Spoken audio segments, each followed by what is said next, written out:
नमस्कार विद्यार्थी मित्रांनो. तर उच्च न्यायालय मुंबई यांच्यातर्फे बघा मित्रांनो नोटिफिकेशन आलेली होती पदभरती करता शिपाई आणि हमाल 133 पदे. तर 21 मार्च 2023 ला ही नोटिफिकेशन जाहीर करण्यात आलेली होती. त्यामध्ये बघा मित्रांनो 133 पदाकरता नोटिफिकेशन जाहीर करण्यात आलेली होती.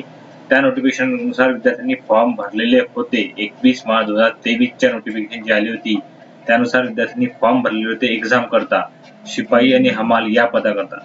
तर त्या विद्यार्थ्यांची बघा मित्रांनो फॉर्म भरल्यानंतर आता शॉर्ट लिस्टेड जे विद्यार्थी आहेत त्यांची लिस्ट प्रसिद्ध करण्यात आलेली आहे, जे विद्यार्थी परीक्षा देऊ शकणार आहेत. तर बघा मित्रांनो ही नोटिफिकेशन आली होती 21 मार्च 2023 ला. त्यानंतर विद्यार्थ्यांची आता सिलेक्शन लिस्ट नाही आहे तर शॉर्ट लिस्ट प्रसिद्ध करण्यात आलेली आहे. शॉर्ट लिस्ट म्हणजे बघा मित्रांनो या विद्यार्थ्यांना पेपर द्यायला मिळणार आहे. तर बघा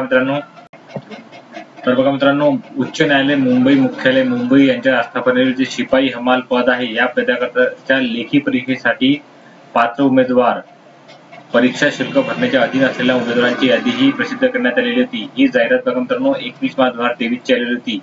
तर बघा मित्रांनो 3888 विद्यार्थ्यांची ही लिस्ट लावण्यात आलेली आहे. हे शॉर्ट लिस्टेड कॅन्डिडेट आहेत ज्यांना परीक्षा द्यायची आहे. तर तुम्ही बघू शकता हे पूर्ण कॅन्डिडेट दिले बघा मित्रांनो. तर शेवटपर्यंत 3888 विद्यार्थ्यांची ही लिस्ट दिली आहे. या विद्यार्थ्यांना बघा मित्रांनो 125 रुपये फी भरायची आहे व त्यानंतर त्यांची लेखी परीक्षा घेतली जाणार आहे.